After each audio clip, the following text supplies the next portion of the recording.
Why did it switch to sandwich in the middle of it? Like, is there a reason? Because at the beginning of the scene you start saying burger, but then in the middle of the scene you start saying sandwich, and then at the end of the scene you say burger again. So like, just where's the discrepancy? Why has that happened? Ben, Matt, do either of you have an answer for me? It would really help me out because honestly, this is gonna keep me up at night at this point. Like, I don't understand. I need to get into their heads.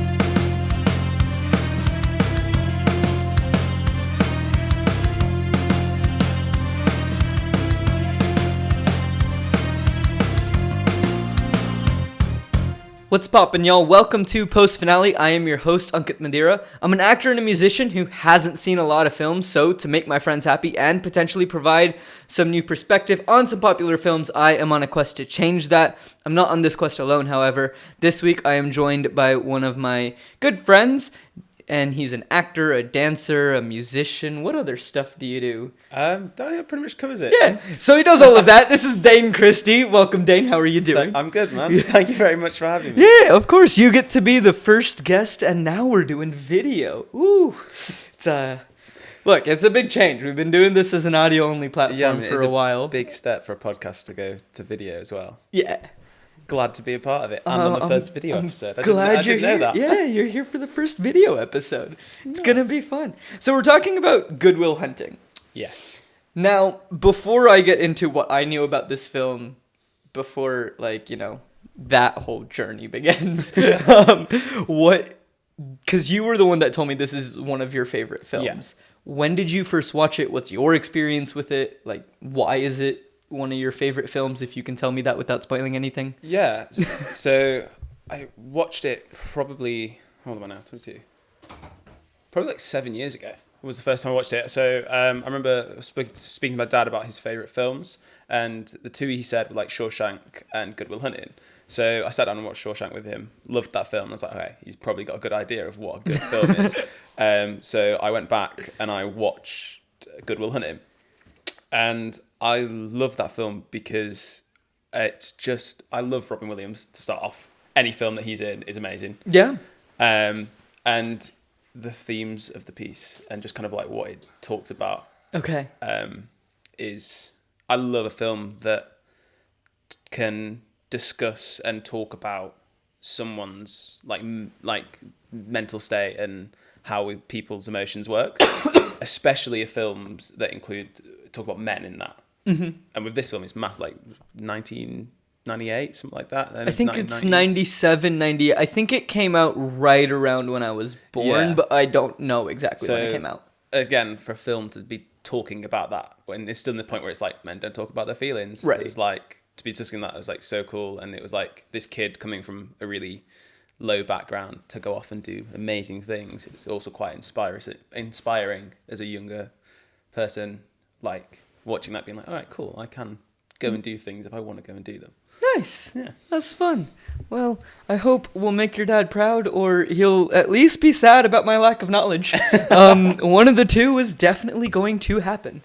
So here's what I knew going into this film. And because you're new on the show, and for any listeners who are new, pretty much I don't look up anything about a film before I watch it, other than where can I find the film to watch it, and how long is the film, because I split it up. Yeah. So those are the only two tidbits of information that I actively look for when I'm searching a film. So this is what I knew going into it. Robin Williams is amazing in it. Matt Damon and Ben Affleck wrote it. It's their debut, and they are also amazing in it. Yeah. I think it has something to do with a hunting cabin and people's feelings, maybe. Okay. And I think Matt Damon and Ben Affleck's characters are students, and then Robin Williams' character ends up being their mentor. Okay. That's what I think is about to happen in this film. And I was going to say, like, after watching it, I'm sure you found out that probably about 70% of that was wrong. Yeah, to where I'm at right now, which is about exactly an hour into the film. It's a 2-hour film, and I've watched to about an hour at this point. And I think the only thing that I've gotten right is that it's about feelings. Yeah. Yeah. So, I did get that Matt Damon and Robin Williams. Like, I got that the actors are great. Yeah. I got that, but that's a given. Oh, 100%. That was a 100%. given. We already knew this. So, yeah, that's what I knew. Not a lot. I mean, yeah, but I mean, I'm sure. Were you pleasantly surprised to find out that you were wrong? We'll get to it. Okay. We'll get to it. So, we start off with a beautiful scores, strings, guitars, clarinets. It's a very nice beginning, very nice setting, just very calm and into the film, which makes me already think that I am wrong in what I thought this film was about, because the music seems too calm to be about hunting. So, and then I had a question. Why is Matt Damon's name and like Robin Williams' name before the title card that says Good Will Hunting? And then you get Ben Affleck and everyone else. Like, I think that's to do with the fact that Ben Affleck's only one of the featured characters. oh, okay. Yeah, so it is like Matt Damon and Robin Williams Are the leads. Yeah. And then there was one other name, but I didn't catch who it was off the top of my head. Bill Skarsgård. I think so. Yeah, Yeah. because he Okay. plays the. He plays the professor teacher. who we Yeah, meet yeah. very soon. But yeah, it opens with that. And then we are seeing like kind of like a kaleidoscope, but it's a bunch of images of Matt Damon. And I was thinking that these are all going to be shots that we might see later in the film.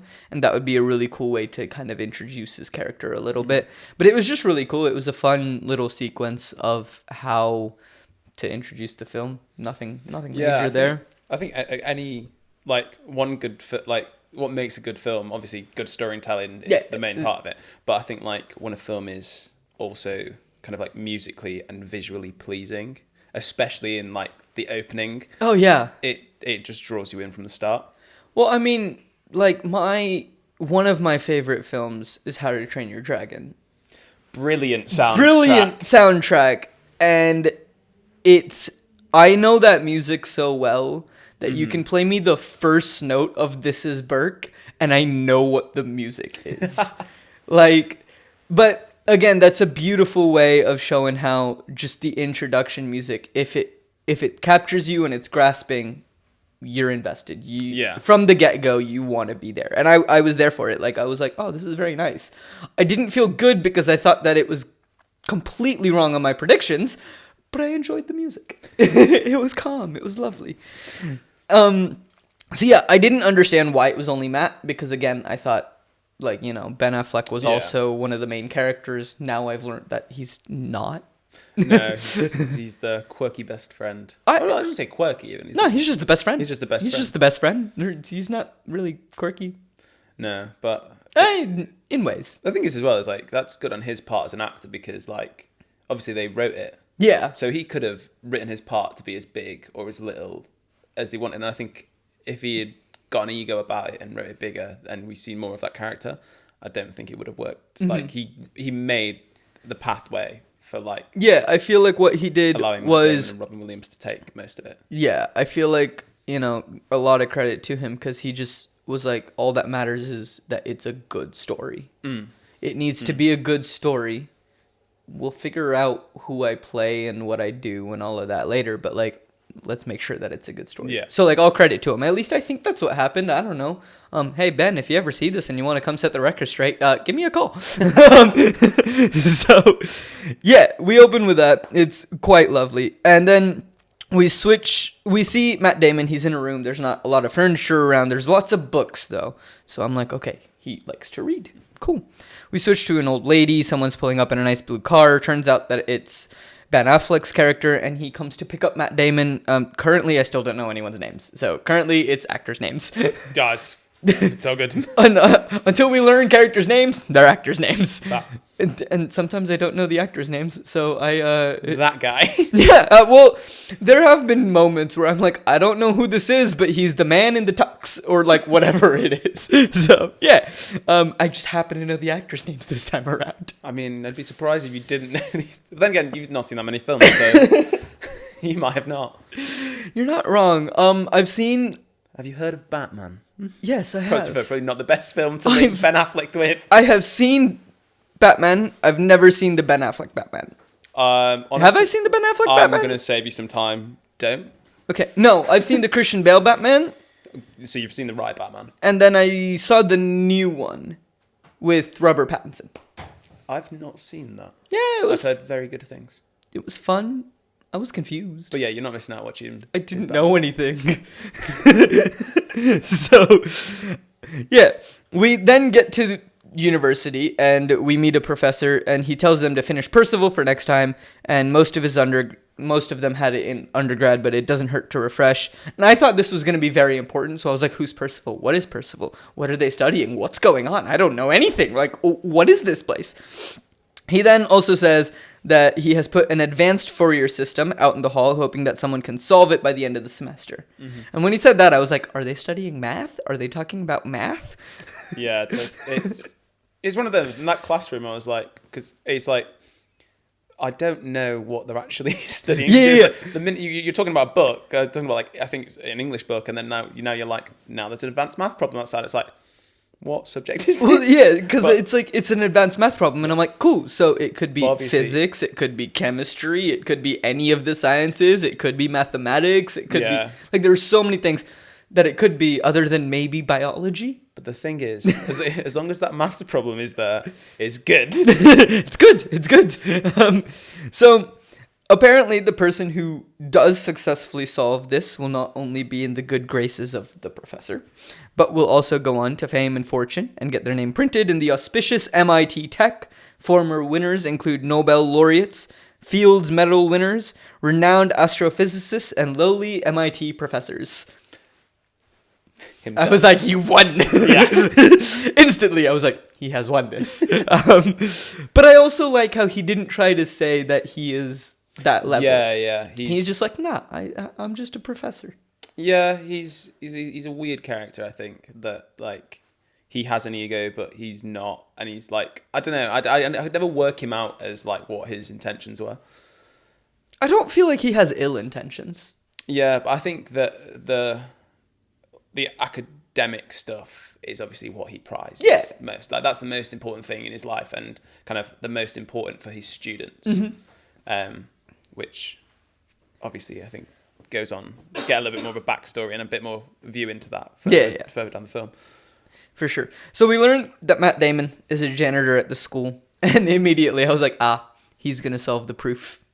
So you called that, yeah? Yeah, immediately. Like, once I learned that he was a janitor at the school, I was like, oh, great, he's going to solve this. The Done. minute the scene is just like, it's just him stood looking at the whiteboard, Yeah. it's going to be solved. I was like, he's got this. Like, he's going to commit this to memory. He's going to go home, figure it out, come back, finish it. Like, done. Now, I got bored, and I happened to pause it. So I wrote down what this proof was. Or to my best ability, because, like, some of the cursive was hard to read. So do you find out what it is? No. No, you just wrote it down, No. had a scour and just... So I'm gonna explain this. If anyone out there studies math or knows what this is, neither of us study math. No. I am probably making my family very disappointed in me right now. Hey, I left school with 3 maths GCSEs and then went, nah, I'm gonna go dance on stage instead. Look, I really attempted math. I understand why it's important. And I got to calculus, and I tried in calculus. I just couldn't figure out calculus. I'm glad I never went down that route. I started as a science major in school. I learned after a year I shouldn't be a science major anymore. So when you started going, your family were proud of you. I would like to think that they're still proud of me. Hey, you were the one who said they weren't. Don't pin this on me. Hey, no, the only reason that I say that is my mom and my sister are both math teachers, and my dad is incredibly smart and works with the computers. And I'm doing this as a job. Chatting about a film. Hey, swings and roundabouts. So, here's the proof for anyone who's curious. It's called the Advanced Fourier System, and it says G is the graph, and there's a triangle, like an equilateral triangle, with an oval that's attached to the bottom right-hand corner of it. And on the left bottom of the triangle, like the left-hand bottom corner of the triangle, you have the number 1. The right-hand bottom triangle where the oval connects is labeled 2. The end of the oval is 3, and then the top of the triangle is 4. Now, what you need to do is find the following: the adjacency matrix of A, the matrix given the number of 3-step walks, the generating function of walks from point 2 to J, and the generating function for walks from points 1 to 3. I don't know what any of that means, but I have multiple questions, even not knowing what any of that means. Okay. Where in the world did they find a J? There was no J on that board. Well, I mean, in maths we know. Unless I let us just get thrown in there. Where did the J come from? And secondly, how are they supposed to solve this? There are no measurements of anything. That's the mystery. That's why they get so much. That's why they get so much praise. That's why they get. That's why they get into the MIT magazine. Yeah. Again, if any of you know math, let me know, because I am legitimately curious. I just have no idea what we're talking about. I just have a thing. It's one of those magical movie moments where they just wrote random squiggles. So Steven's behind the camera, and most of you know Steven at this point, and he just pulled up some fancy math equations and started nodding like either of us know what that is. Got it. He is the Good Will Hunting. Well done, Steven. Well done. Way to do the work. So anyway, we are at a bar now, and Ben Affleck, who gets called Chucky, so is his name Chucky? Chuck? I think it's Chuck. Chuck. Yeah. Okay, so Chucky was just a nickname. Chuck tells Matt Damon's character, Will, that he didn't get on Kathy last night, and he's not sure why. So he yells across the bar to Kathy and asks why she didn't give him any of the nasty little hoochie woochie she normally throws at him.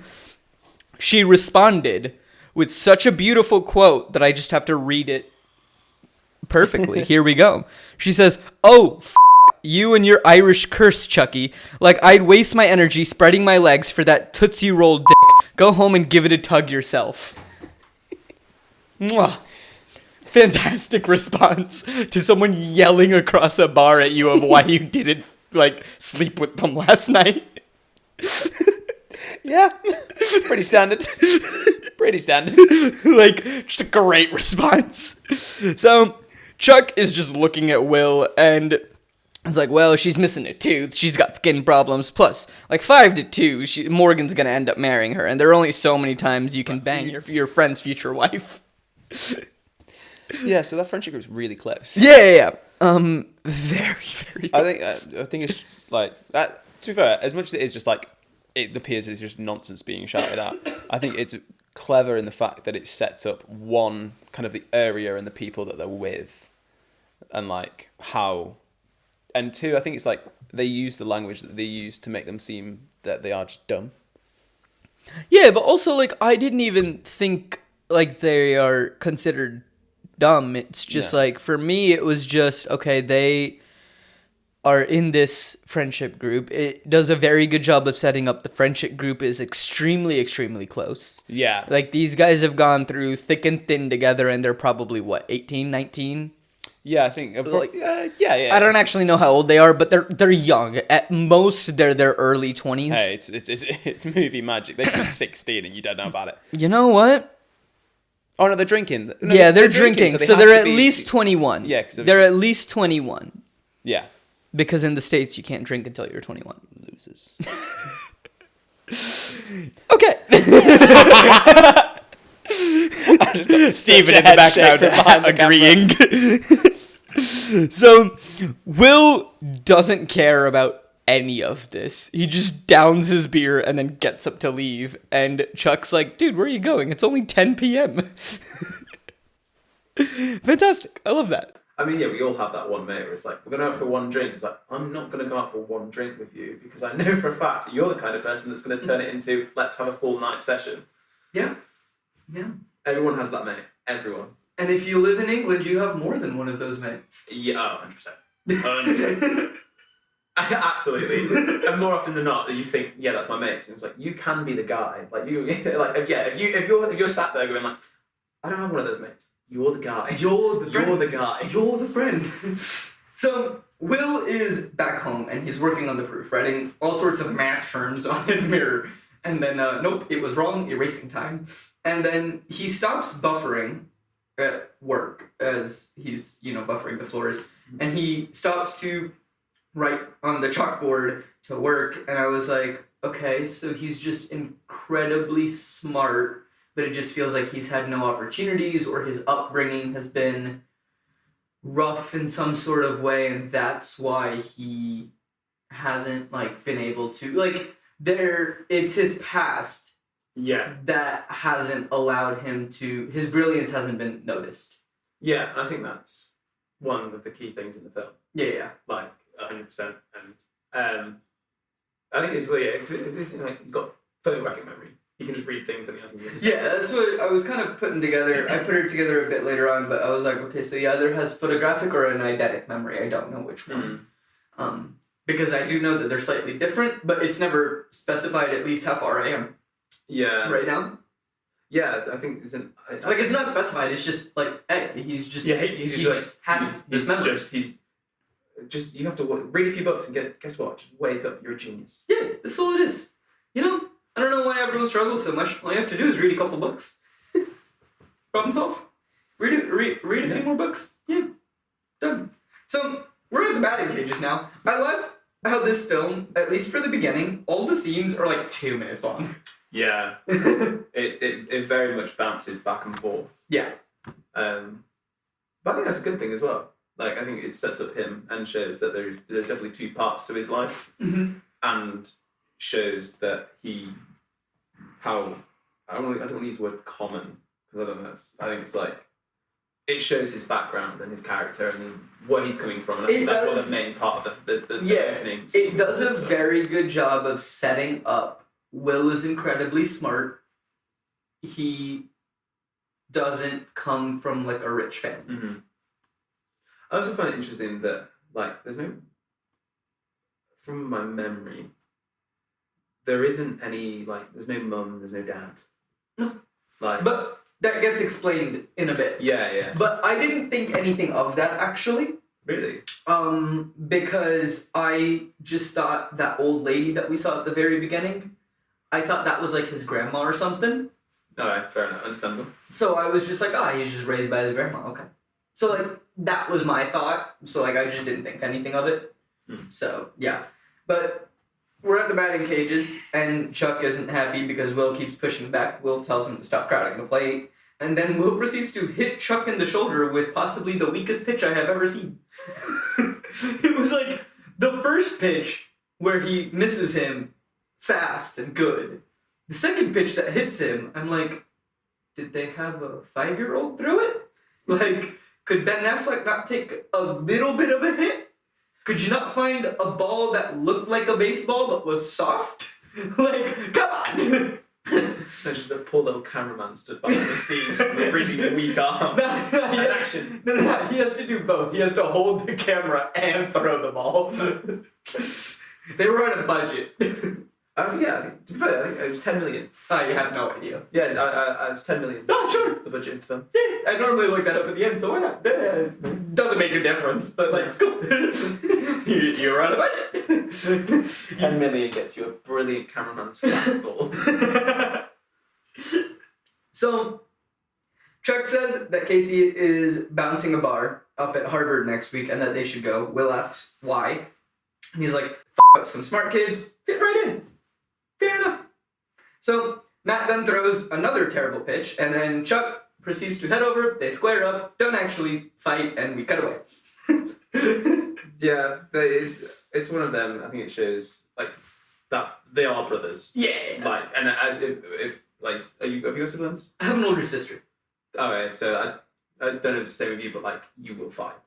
But it's, you'll fight with your siblings. Oh yeah. It can be for no reason. It can be for a stupid reason, and I think that's it shows that relationship. I guarantee you, I've probably got annoyed at my sister for walking into a room while I was doing something, 100% and then she asked me a question, and I was like, "How dare you ask me a question right now?" And it was probably a straightforward question of "Hey, do you know where you left this item that I need?" And I just didn't want to deal with her and got mad at her. That's siblings. Yeah, it's a good time. Hi. So we're now at MIT, the class reunion for 1972. Specifically, we have a barbershop quartet. We hear about 2 seconds of them and then decide that's enough of the barbershop quartet and we move on. We get Professor Lambo. He's the same one from the beginning. We finally learned his name is Professor Lambo. So from now on, I'll just call him Lambo. But Lambo is there, and the students approach saying that they are in his applied theories class, and everyone is up in the math and science building. And I was like, hold on.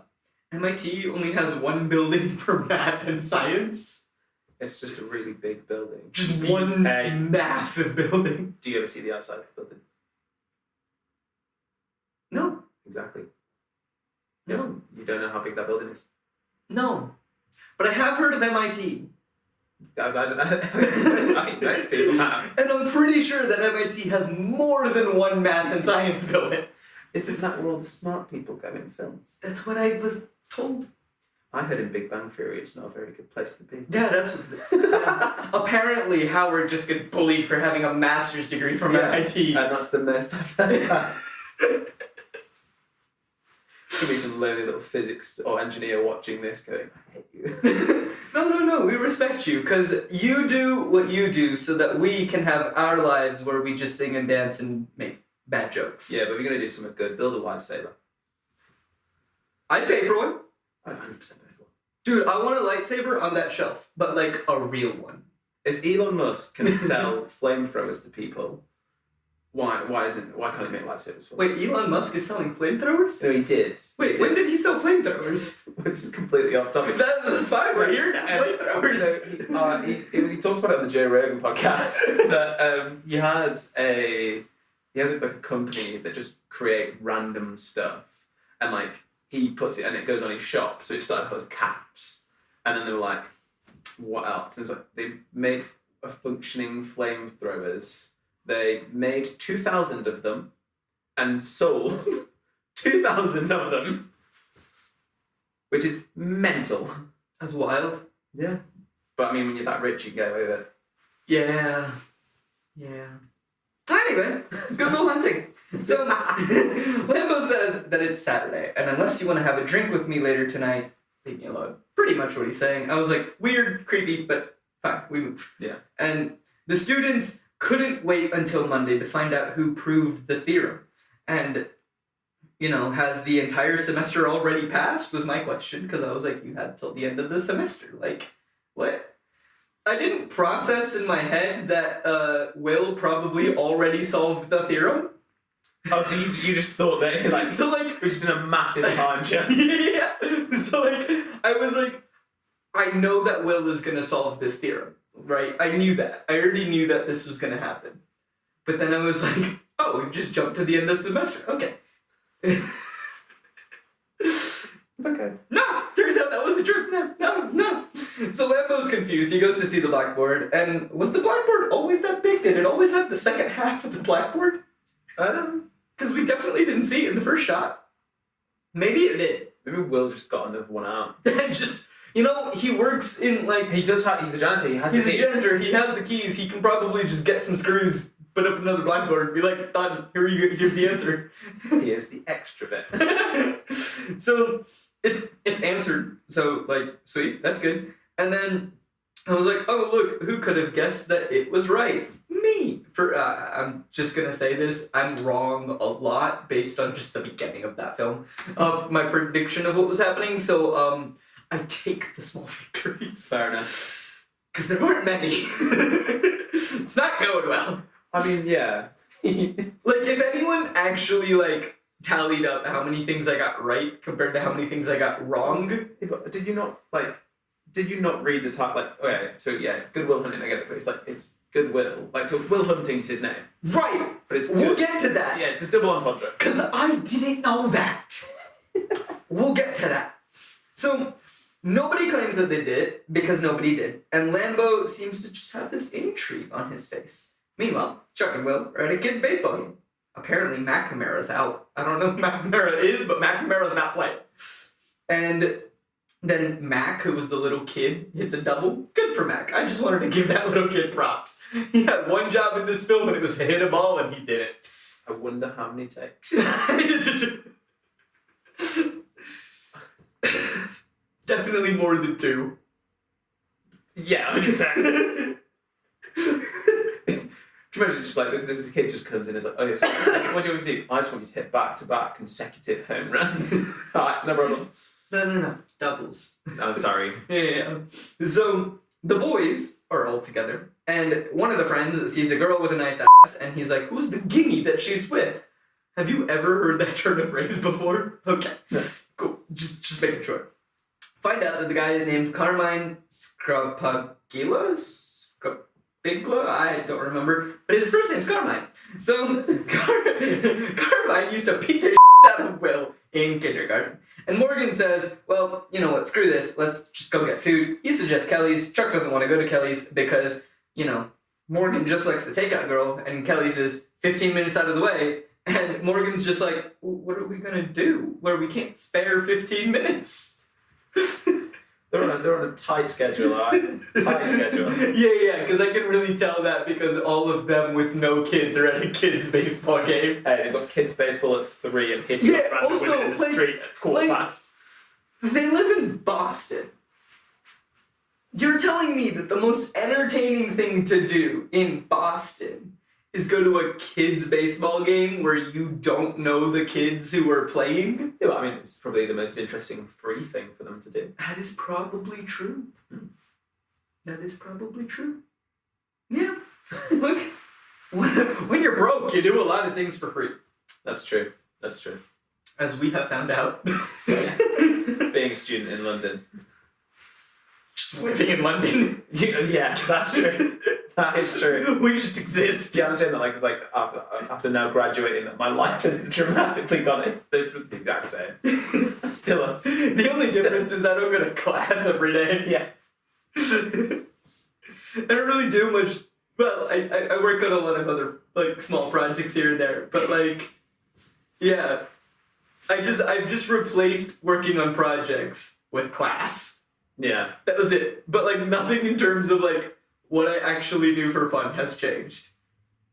Yeah, that's true. Probably do it a lot more there. Now, Yeah, I think so. I feel like I did more in uni. I don't know. I had a lot. I feel like now it's like, okay, cool. Because with working in hospitality as well, it's like weird hours. So it's like, I'm not up in the morning, so I can go out for a drink tonight. Fair. I think the reason that I say that I did a lot more in uni is that like when I went to uni, and I'm not counting my master's degree, I'm talking like back when I was in Portland. But like we were doing ultimate frisbee, tennis, acting, music, random dorm activities. Like we would do loads of different things. That's so cool that you have the the opportunities and the facilities to do that. Yeah. It's so different to what uni is over here. Well, I mean, you also went to an arts uni in London. Yeah, that's true. I I don't think it was too dissimilar. Yeah, I just went to a regular university where the arts were definitely, like, I think the smallest, like, little collection of us. To where, because I did music and theater, there was a show where I got cast in it, and they were like, oh, Ankit's the tuba player, so he can't miss the concert, so he can't do the show, because they conflicted. And they were like, he needs to be in the concert because we need him to play the tuba at the concert. I was upset, obviously, because it was the first role that I had landed where I was like playing a singular character the whole way through. And so then I like called my professors and I was like, what do I do? Like, how do I fix this? And like we worked it out to where I didn't have to go to the concert. But like it's wild that like the department that like I was in was just so small that like they were like, nah, we can't take him out of playing tuba at a concert to go do this show. And on that note, And on that note, Good Will Hunting. So, hey look, they have food, they're in a car. Morgan is asking for his food, and Chuck is looking for the food. Why is Chuck trying to hand out the food while he is also driving? There are 3 other people in the car? hey, when you gotta get fast food, you gotta get fast food. I agree, get the fast food. I have nothing wrong with the fast food. I'm just saying, I don't know, hand a bag to Will to hand out the food. Yeah, that's a fair point, actually. Don't have the guy who's also driving the car. Oh, no, because then again, if they're just pulling away, obviously when you go to a takeout, the window that you get the food from is the driver's seat. Yeah, it didn't look like they were just pulling away because they were on a street that had nothing else on it. Well, they parked No, they were driving down the middle of the street. There were cars on both sides of them. Okay, then your point sounds okay. So Morgan says, "Stop being a prick," and Chuck is like, "Pay for the sandwich. Like, I paid." And Morgan's like, "Just give me the sandwich," and so Chuck is like, "All right, well, give me your 16 cents that you have on you now, and then we'll put away your sandwich on layaway. Keep it right up there." He puts it up on the dashboard, and then he's like, "Well, we'll just put you on a program. Every day you come in with your 6 cents, and at the end of the week you get your sandwich." Chuck says he isn't sandwich welfare. Morgan should have to build up good credit, just like he bought his couch. A payment plan. Seems fair enough. Yeah. Chuck just wants his double burger. Which is it? A sandwich or a burger? They're not the same thing. Are they? No, they're not. I mean, technically. Hold on. Oh wait, in the States. Hold on. You call We're a gonna burger a look up sandwich. sandwich versus burger. Let's find out. Depends on the coast you're on. All right, we're gonna. Really? We're They're gonna. they're Okay. on the East Coast. Oh, wow. Here we go. So, Because we don't call a chicken burger in the States, we call it chicken sandwich. yeah. So here's what I have. A sandwich typically has a variety of fillings, including meat, cheese, vegetables, spreads, and condiments. On the other hand, a burger is a specific type of sandwich that is made with a ground meat patty, Okay, typically so beef. all burgers are sandwiches, but not all sandwiches are burgers. I guess so. It's the same thing with rectangles and squares. All squares are rectangles, but not all rectangles are squares. I think that's right.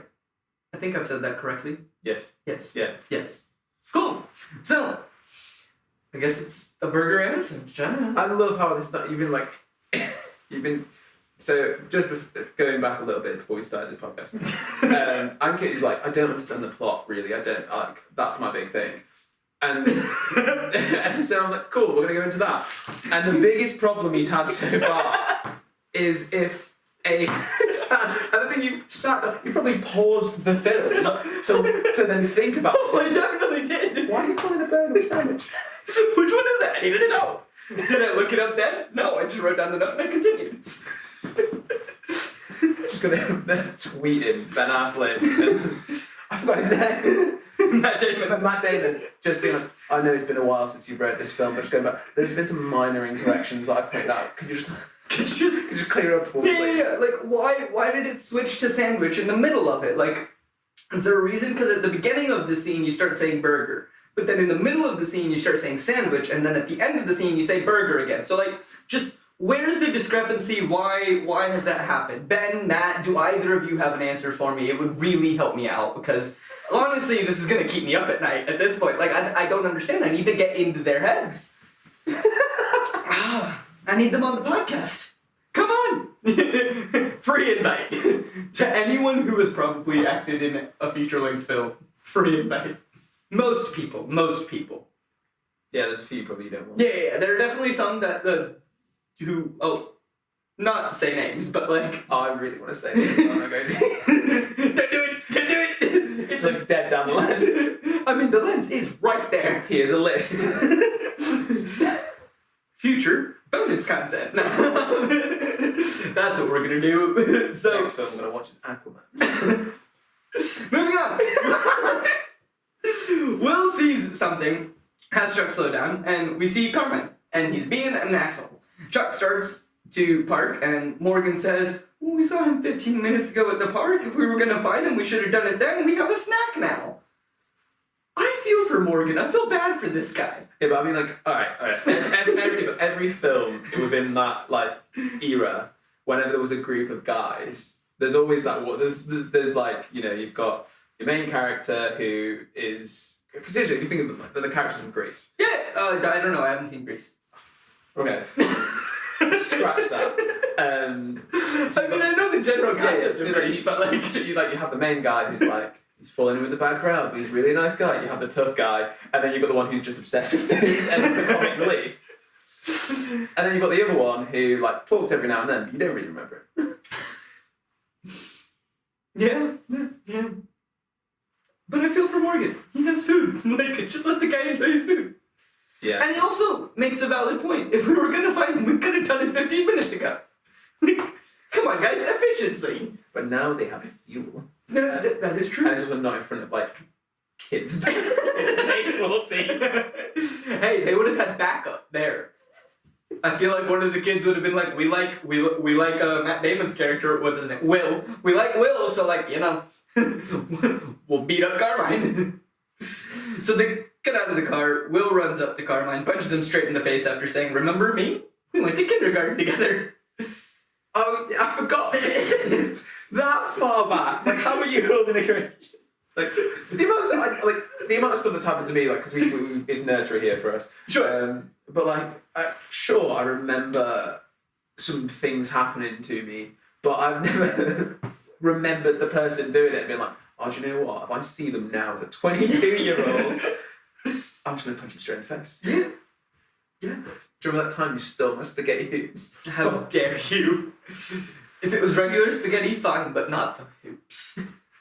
But why can't, like, you could have just said high school or middle school. Is that right? In middle school, Yeah. but okay, I also, like, I don't know, I wasn't beaten up potentially every single day in kindergarten. Like, it seems like this kid might have been, so, like, maybe it did, like, leave him with some trauma. Yeah, but But I still agree. yeah, like I had a pair of twins that beat me up for 3 days when I went to a nursery and then got pulled out. I don't remember their face. I don't remember their name. If I did, I'm not going to see them in a Sure, you just remember when you were 4. You just remember that you got beaten up Yeah. by 2 twins for 3 consecutive days. Yeah. Yeah, fair enough. So, a brawl then ensues. The kids who were playing basketball are, 1, annoyed that now their basketball game has to stop, and 2, they're also yelling, die, and harder. Like, they're invested, but also annoyed, and I'm here for their energy. And, oh look, it's the cops. Will seems to be taking out a lot of anger. He has a lot of anger. Yeah. And he's just, because, like, Carmine's, like, down, and he's just still punching him. I think there's a lot more behind. Like, I don't think the anger that there's definitely like the punches that he's pulling and like that scene. It's not to do with the anger. No. He's more angry at himself. Probably. Oh, definitely. But the cops come, he hits the cops, gets arrested. Back with Lambo. That was that scene. It was a beautifully. A lot of beating up. So, Lambo is in his class and it's packed. People are standing. Everyone's there trying to figure out who is this mystery math magician. And I was like, oh, he's sitting in a jail cell. And Lambo tells whoever it is to come forward. Nobody does, obviously. And then there's a problem, and the board has discussed it, and the colleagues have discussed it. The gauntlet has been thrown down, but the faculty has answered with vigor. And now there's a new proof for Will to solve. So, Will is out, and his arraignment is next week. Do you know what that is? Yes. So an arraignment is to set a court date.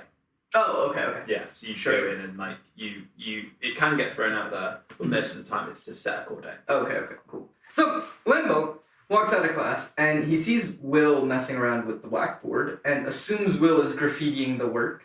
Will says sorry and walks away, and tells the professor to go fuck himself, before the professor can catch up to him. Turns the corner, vanishes away from Lambo. The second professor has stopped at the board, and I was like, oh, he's gonna notice that Will was solving the problem, and that is right. Hey, look! That's He did. exactly what happened! Lovely. Morgan is asking how dumb Will is for being fired from that job. When did Will get fired? Will got fired? Yeah, because the thing is, why? Like, I don't know if he got fired though, because like, it makes sense because the person who would have fired him would have been the professor, Yeah. but by that point, he would have known that he'd solved the equation. No, because the professor wouldn't have had power to fire him. It would have been his boss. So it might Yeah, have but been. It might have been his boss did it because of his fight and everything, and parole. Yeah, that makes. He might have yeah. He might have gotten fired because of the That makes a lot parole more thing. sense. Sure, we'll go with that. Yeah, Yeah. I think that's right. So he got fired. Chuck says that Mitch got fired for pushing around a broom, and Mitch is like, no, he got fired because management was restructuring. Now here's my question: is his name Morgan or Mitch? Yeah, but I think it's one of them that like they all have they'll have their real names, but they'll have nicknames. That's fine, but Morgan and Mitch are both real names. Which one do you call him? Because later on they call him Morgan again. I think it's one of them. Is his name Mitch Morgan or like Morgan Mitch or something? I always took it as like Mitch was his nickname. Okay. His name's Morgan. His full name, like his first name's Morgan. Sure. It's just, again, it annoys me that they don't call him the same. And like, I understand having the nickname and the real name, but like, they're both just real names. I mean, I'm not gonna lie, since coming on and then you talking about this film, you're putting up so many irregularities that I've never paid any attention to. Yeah, this is what I do on this show. I bring up all the tiny things that just confuse me. I'm like, hold on. I mean, I get it. I mean, if you're watching it, like, there's a difference between watching it with a fresh eye, never seeing it, and then watching it with a fresh eye, never seeing it, and half saying something about it. So Yeah. that makes sense. It does take me, like, I watched an hour of the film, and I think it took me about 3.5 hours to watch it. Wow. I take time. Huh. I mean, Props. also in my defense, I had to VPN to Canada, because, you know. Why? Yay. It was only available on Netflix in Canada. Have they taken it off English Netflix? I didn't find it on there, Oh, that's upsetting. and I didn't find it anywhere else, and So VPN Canada it is. VPN Canada it is. Thanks, Canada. So, the boys are heading into a bar, and we're at the Harvard bar. There are no equations on the wall. This makes people sad, but it's okay, we move on. While Chuck is ordering, he notices some hotties at the bar, and then does the cool guy walk over to him, like, you know, the suave, like, I got this. Yeah, I've never been that guy. He walks up, the girls notice, and know exactly what's about to happen. They laugh, but then they are kind and begin to start a conversation with him. Chuck says that, you know, he's trying to say that he was in class with them, it was a history class, and I love how his friends kind of just move closer to watch the train wreck happen in like HD vision. They're like, we need better seats. Oh, I mean, yeah, right, okay. Anytime you go out with your mates, if your friend is going up to someone and if you know it's going to go good for them, then fair enough, you're there and you're supporting. But if you know it's going to be an absolute trainer, I'm just going to sit there. But we all do it. We all just Oh sit yeah, there and yeah. watch No, I was just I was okay with this. Yeah. I was like, yeah, here we go. Like, this is the day. I'm here for it. Because here's the thing, they just needed better vision. They needed to know what was going on. Whether it goes well, and then do you drink in happiness, Mm. or does it go poorly, and then you get to laugh in his face and then drink in happiness? Yeah. Either way, it felt like they were drinking in happiness that night. And that's the main thing to take away from that. So, another guy comes up and asks Chuck what class he was mentioning, and it must have been a survey course, because it was a history hate class. this guy. Oh yeah, he's a prick. So Chuck says that it was a bit elementary, and then the new guy is just like, oh yeah, I remember that class. It was between recess and lunch. Terrible joke, horrible. One of the girls is annoyed and just asks Clark, the new guy, to just go away. And I was like, oh, maybe not as much of a train wreck as I thought this might be. I think it's one of the, like, I just, first of all, the wig that he has on is, like, the hair piece is horrific. But Clark is just, again, there's another thing that a lot of the times that they do it in this film, and I get why they've done it, because it is a stereotypical thing to do in that genre. It's like, whenever the smart guy Mhm. comes over to rip into the less intelligent characters, they always do it in such like slimy little way that it's just like they make jokes like they're like in between lunch and recess. Like, you're just being wordy for the sake of it, and actually, to be fair, like, you're not really that good at a comeback. But Oh yeah, no, he has. I get why it was there. I get it. And I love the scene that is about to happen. Mm. So Clark says that there's no problem. He's just trying to, you know, have a conversation with a friend to gain insight into the evolution of the market economy in the southern colonies. He then proceeds to go on a pretentious little speech. I didn't write down everything that he said in his pretentious little speech because I really didn't care about his pretentious little speech.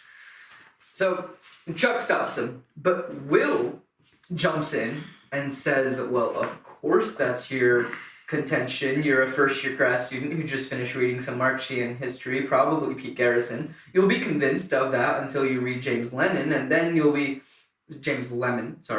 And then he'll be talking about how Virginia and Pennsylvania economies were entrepreneurial and capitalistic back in 1740 until the following year, where you will be in here talking about Gordon Wood and how the pre-revolutionary utopia and the capital forming capitalism effects of the military mobilization. Smart guy there. Smart guy bit. Lovely. Clark then tries to clap back, but Will is already one step ahead of him. And he calls him out, and he's like, look, is this your idea of fun, reading some obscure passage to try to pass it off as your own, just to impress some girls and then embarrass my friend? Will says that in 50 years, you'll start to think on your own for once, and then you'll have two realizations that there are two certains in life. One, don't do that. And two, you dropped $150,000 on an education you could have gotten for $150 in late charges at the public library. It's such a good, it's one of them as well. It's like, this is the first time, I imagine this is the first time his friends have seen him be so, academic and be so smart. But, he is being a smart ass, because that's kind of his character. Yeah. But you love him so much in that moment for it. Oh, it's fantastic. Yeah, and he's not just he's literally just being like, I can rip this guy straight, so I'm going to. It's brilliant. Yeah, it's great. So Clark's like, no, we don't have a problem. He walks away. Chuck's like, how do you like me now? And I'm like, Chuck, shut up. I don't understand any of what he just said, but yeah. Yeah. I was like, Chuck, you are lucky that your friend has a photographic memory and is a genius. Shut up. The boys walk away and they go shoot some hoops, at the bar and stuff. The brunette girl then comes up much later and says Will is an idiot, and she has spent the last 45 minutes sitting waiting for Will to come talk to her, but she's tired now and didn't want to wait any longer. I'm gonna look directly into the camera. Girls, if this is ever you, just go talk to the guy. Guys are stupid. Okay, it's a fair point. Just talk to us. But also, I think in the film as well, it's like. Sorry, the film, I think he's doing that because I don't think he really gives one about love interests. No, he's not someone who he's even in the other films, in the earlier parts where his mates talk about girls' asses and like Chuck was saying, it's how I'm meeting Bangor last night. He just is not one of his big curs. But I like that because it's the start of that, and I think that's good. I also think as well it's a brilliant introduction to her character. Oh, it's a fantastic intro to Skylar. I agree. I don't think that it was an issue or anything because, again, he wasn't trying to hit on anybody. He wasn't attempting to flirt with anyone. He was just there to save his friend from potentially getting punched in the face. Yeah. I also think Chuck could have taken him. Oh, yeah, no, Chuck probably could have won, but Chuck would have definitely gotten hit at least once. Yeah, true. And thrown out. Yeah, and, Will was just we just don't want to get thrown out. That's really all he was I've been in one fight already, I don't know. Yeah, he's like, I'm already on probation. I don't need to add to that. Yeah. So, yeah, but as I was saying, if you are interested in a guy, just go talk to him. It's allowed. It's quite enjoyed, usually. Yeah, I think so. Yeah. And I think it's just a weird. It's a weird little thing. Yeah. But Skylar ends up giving Will her number, says maybe they can get coffee sometime. And then he's like, yeah, we can go eat caramels. And it's just as arbitrary as drinking coffee. I don't get why he says this. I don't get that either. I think it's just because He's trying to be smart. Yeah, I was always wrong. I think it is trying to be smart because I was like, is he trying to be smart or is he trying to show that he actually doesn't really care? Yeah. And I do think it is. It's the former that it is. He's just trying to be smart. Yeah, probably. The former, what? I think No. So everyone heads out. Will sees Clark at her diner, then proceeds to make fun of him for getting Skylar's number and him not getting her number. And we all go our separate ways. Oh yeah, you like apples? How do you like them apples? I got a number. such a good little bit. On that lovely note, we're gonna take a quick intermission and we'll be back.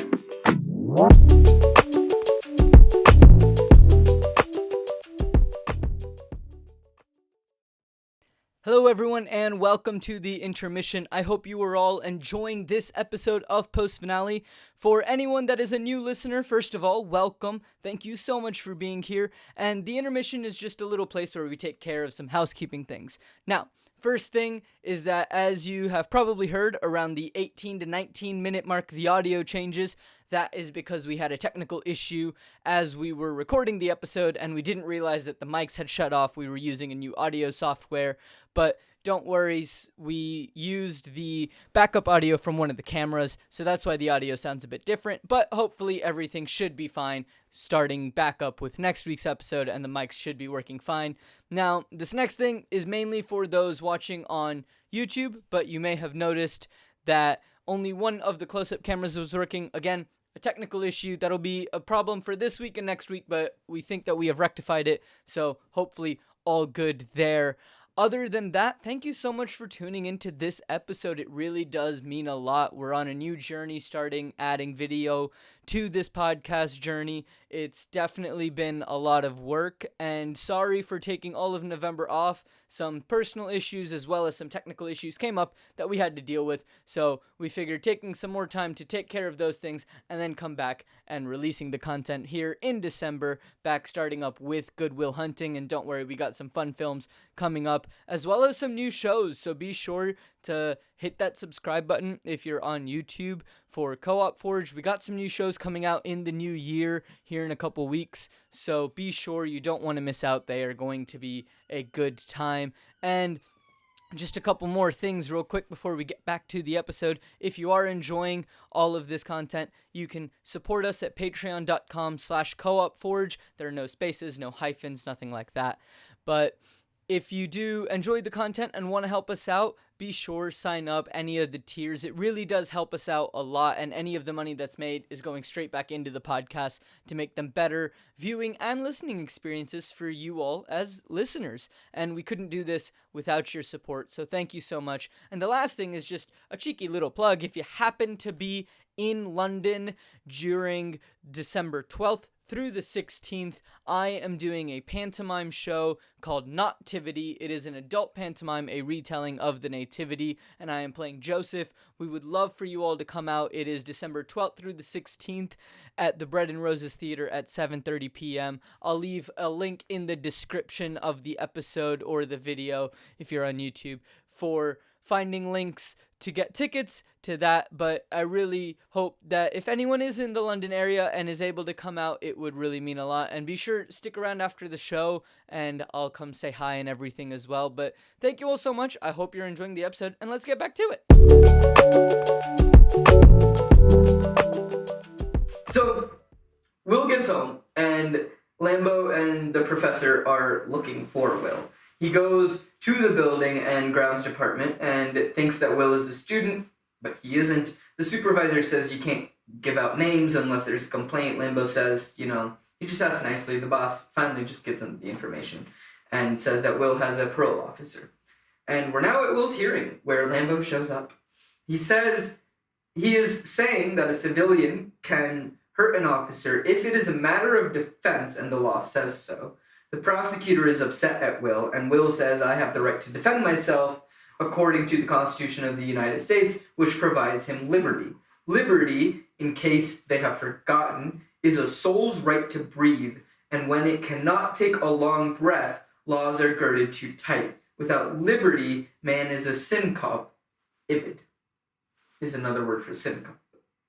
Again, just really showing how much of a smart is. Yeah, 100%. I think he's such a cocky character. Yeah. Such a cocky character. But it doesn't do him any favours. No. At all.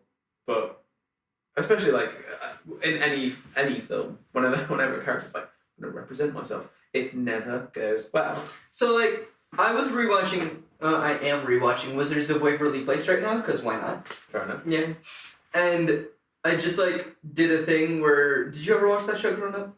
I watched bits, yeah. Okay, so you know who Justin is. Yeah. So they're on trial for exposing wizardry and everything. And Justin defends himself and then he duplicates himself And then the duplication is just like, you're guilty. And it's like, wait, what? And it's just like, you know me. I love the law and I abide by it. And he's like, I respect you for that. It never goes well. No. But I think, yeah, he's just using any excuse to be a smart. Yeah. Any excuse. Because I don't think he cares. No, he doesn't care about anything. No, I also don't think he very he wants to do something with how smart he is, but I don't think he values what he can do or values himself much. To be fair, Yeah. I think that's very. I mean, even in the early scenes. Very fair. So the judge cannot believe his rap sheet. June 93 assault, September 93 assault, Grand Theft Auto in February of 94. He defended himself and got the case tossed by citing free property rights of horse and carriage. I'm sorry, are you saying Grand Theft Auto of a horse and buggy? No, I think he's just done that. You know that thing. There's no auto in that. No, but I think I think he's just done that thing where, like, again, I think it's another like law show or movie trope that there'll always be some weird standing rule that or something, some previous case that's been overturned, this or this, and I think he's read that somewhere and been like, well, I can use that. Yeah, probably. So, yeah, he also, January 95, impersonating an officer, there was mayhem, theft, resisting, all of them overturned, several foster homes and removed from 3 due to physical abuse. So we learn more about his growing up and like his backstory a bit of, okay, that explains why mom and dad aren't around. I think it's another thing as well. It's like this. I think this scene is one that can be quite easily overlooked. It's just the court scene, but actually, when you listen to it, like you've been listening to everything, it's like this is the point where. Because you already know he's a bit of a messed up kid. Like, you know, you can tell that he's got violent tendencies, he's obviously got blah, blah, blah. This shows, like, this is now revealing to the audience going, this is everything that this guy's been through. Yeah. Like, this is everything he's done, his past, like, this is how much it is weighing on him. And explains, like, okay, this is why you've not done anything with what you've got and you've never had the environment to do, to harness your potential. Mm-hmm. There's no reason why I really love this film, because it's a time period where this stuff was not really spoken about. Like it's very taboo. I think still kind of is. Like people don't really speak about much like to do with this stuff. It's very hush hush. Or if we do speak about it, we speak about it on the opposite side. So again, there's no reason why I absolutely love this, because I love films that are, it's especially like for my belief system, like films that talk about kind of mental health, and but that's not the focus of the film, if that makes sense. Like we can talk about it in a very good way, but we're not going to make you sad and draw you to that. It's just, hey, here's a reminder that this is a thing. Right. I don't think it affects anything or anything like that. Like, it's just a good reminder. But the judge doesn't care about any of this. He's like, you hit a cop, motion to dismiss is denied, $50,000 bail. And I was like, oh, Lambo's gonna pay it. No, I was wrong. Lambo does not pay it. He's a university professor. He has no money. I don't know why I thought MIT professors get paid. That's not me. Not bad. So, Will calls Skylar from prison, and he also, while he's on the phone, sees Hervey, another prisoner, comes in. Will knows this guy from Juvie. Again, it's a very short scene, but just tells you that, okay, he's been in and out. Oh yeah, it's like we've just had this massive reminder of your past. By the way, here's another one. Yeah. So, yeah, Will also then asks Skylar if she wants to meet this week, and then takes a shot in the dark and asks if she is pre-law. Which I appreciate, but also, like, just a question. Will, currently, you're in prison. What is your plan for this date? I don't know. He just got feeling. He knows already I'll be free. It's just, again, going back to it, it's that cockiness and arrogance that he just has. He just knows. He just knows. He just knows. So Will is brought into a room to talk with Lambo, and Will asks what he wants. The judge has agreed to release Will under Lambo's supervision, and Will then starts to pull out some cigarettes and starts to smoke. Where did he get cigarettes in prison? I don't know, but he's already got connections. It's his Jimmy friend. It's his Jimmy friend. Thanks, Herbie. So, here are the two conditions. One, he has to meet with Lambo every week and go over the proof that Will is working on to get into some more advanced combinatorial mathematics. Yes? No, words are hard, ladies and gentlemen. Words are hard. I've only decided to make a career out of them, but words are hard. And also, he has to see a therapist. And that's when I was like, oh, is Robin Williams the therapist? Yes, he is. And it is magnificent. Will laughs at the second idea, and if he fails to meet any of these conditions, he will have to serve the time. Will agrees to do the math, but won't meet with a therapist, and Lambo asks, is it better than spending time in jail? Hey, look at that, it's better than spending time in jail.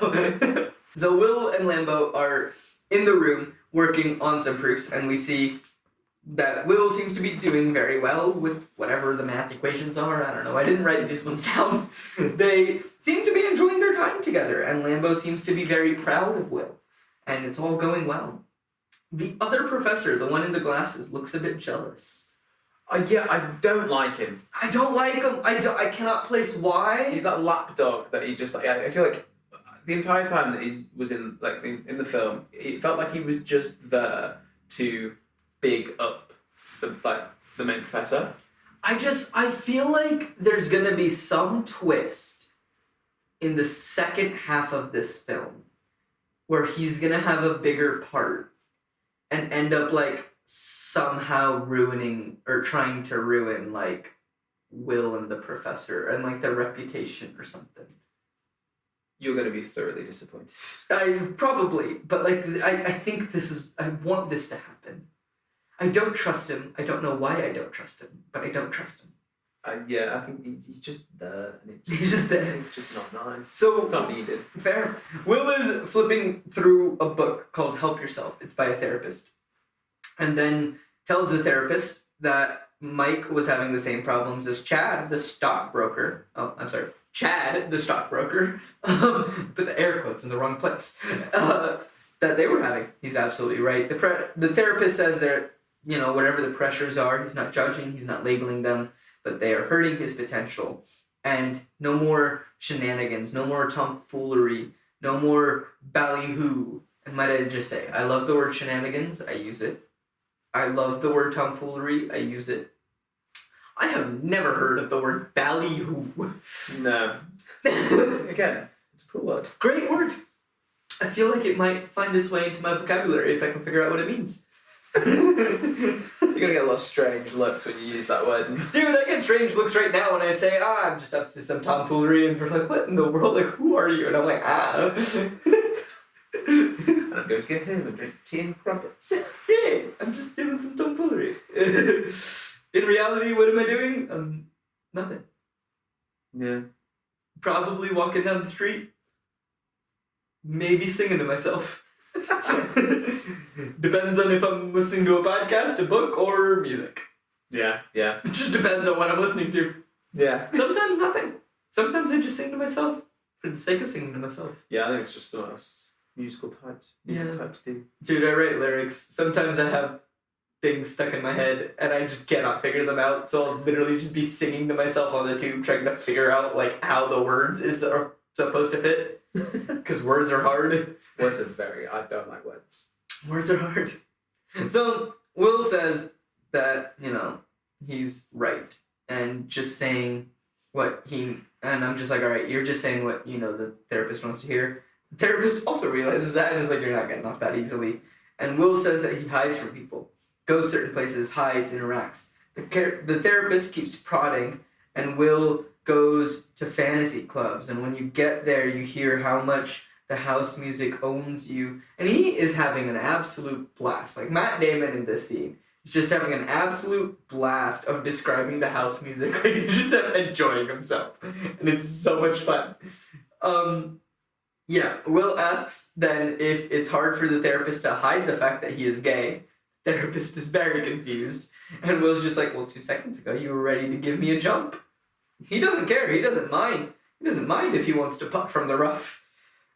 The therapist is just like, no, I cannot do this. Will is a lunatic. And he leaves. Goodbye, therapist. Yeah, I think it's one of them that scene in the scenes, like, I think it's like the next scene, is like, or the battles he has with the different therapists. Yeah. It's so great because it is just, like, for him, it's tactical back and forth. Yeah. Like, it's just like who can outsmart who. Yeah. And then He's trying to play a game. He's just trying to figure out. Like, none of this is serious for him. No. He's just toying with them. Absolutely none of it. He then sees a second therapist, and this one is having Will lay down and trying to get Will to describe his childhood, and he's like, oh, well, I'm 7, and there's this figure hovering above me, and it's touching him down there, and he's nervous, and then I was just like, I still don't like the glasses with the professor. He seems very fishy. I don't know what's going on, but I don't like him. Why is he looking at him like this? I don't know. I do not trust him. Will then starts singing, and then everyone in the room realizes that he's just singing a song and being an absolute ass. The therapist changes as well. Lambo gets mad at Will for not cooperating and tells him to get out. And the glasses professor says that he called Mel Weintraub. Lambo says it's no use. And Lambo has one last idea, and that the person that might be able to get through to him was his old college roommate. And that's where we're ending this episode. Fair enough. Oh, we gotta leave the suspense. Look, I haven't seen I hadn't watched the film before, but I understand how films are made. we gotta leave the suspense. No, we're not done. But that's where we're wrapping up this episode. But it wraps it up before probably the best parts of this film. Yeah! Come back for episode 2 of this one next week. But before we leave, Dane, if people want to find you out in the world doing fun things, because you're about to do some fun things. Yeah, I'm about to go do a panto tour for 8 weeks. If you want to find me, the best is probably my Instagram. I think it's wait. I wanted to find out. We're finding out live, ladies and gentlemen, and by live I mean live for us, not live for you. This is all pre-recorded. Yeah, figure it out. Yeah, great. I hope too. So it's like, yeah. So if you want to find me, best is on Instagram. It's dane.dc1. I'll be putting posts on kind of like stuff that I'll be doing. Like I said, I'm doing a panto, and I went to Cyprus for 8 months. Which is going to be really fun, and hopefully some fun things after that. Wonderful. Do you know where you're going on the panto tour yet? I don't yet. The dates are yet to be announced, but when I do, they will be up on my Insta for anyone who fancies coming soon. If you are in the UK, in and around the UK, you might get to see Dane doing some lovely pantomime stuff. And if you happen to be in Cyprus between January and August? No. January to November. That's 11 months, my friend. Well, 1 month is rehearsal. Oh, okay. January to November, you go to Cyprus and go see Dane. And also, I guess, the rest of the country. But, mainly to go see Dane. But, Dane, thank you so much for joining. I can't wait to have you on for the next episode as well. Listeners, thank you so much for listening. Until next week, we'll catch y'all later. Thank you so much for tuning in to this episode of Post Finale. Post Finale is created, hosted, and produced by me, Ankit Mandira. Our editor is Pranav Nair. The music is by Ankit Mandira and Megan Hutchison, and the art is also by Ankit Mandira. If you would like to gain some access to bonus content, you can do so by heading over to patreon.com/coopforge. You get access to notes, you get access to bonus audio, bonus video, and there's definitely going to be more content coming out as some more shows are going to be coming out here very soon on Co-op Forge in total. But thank you all so much for the support. It really does mean a lot. Be sure to tune in next week as we continue talking about Good Will Hunting with Dane. He's back for another week, and we continue figuring out what's going on in Will's head and let's learn more about Robin Williams' character. But until then, I'll catch y'all later.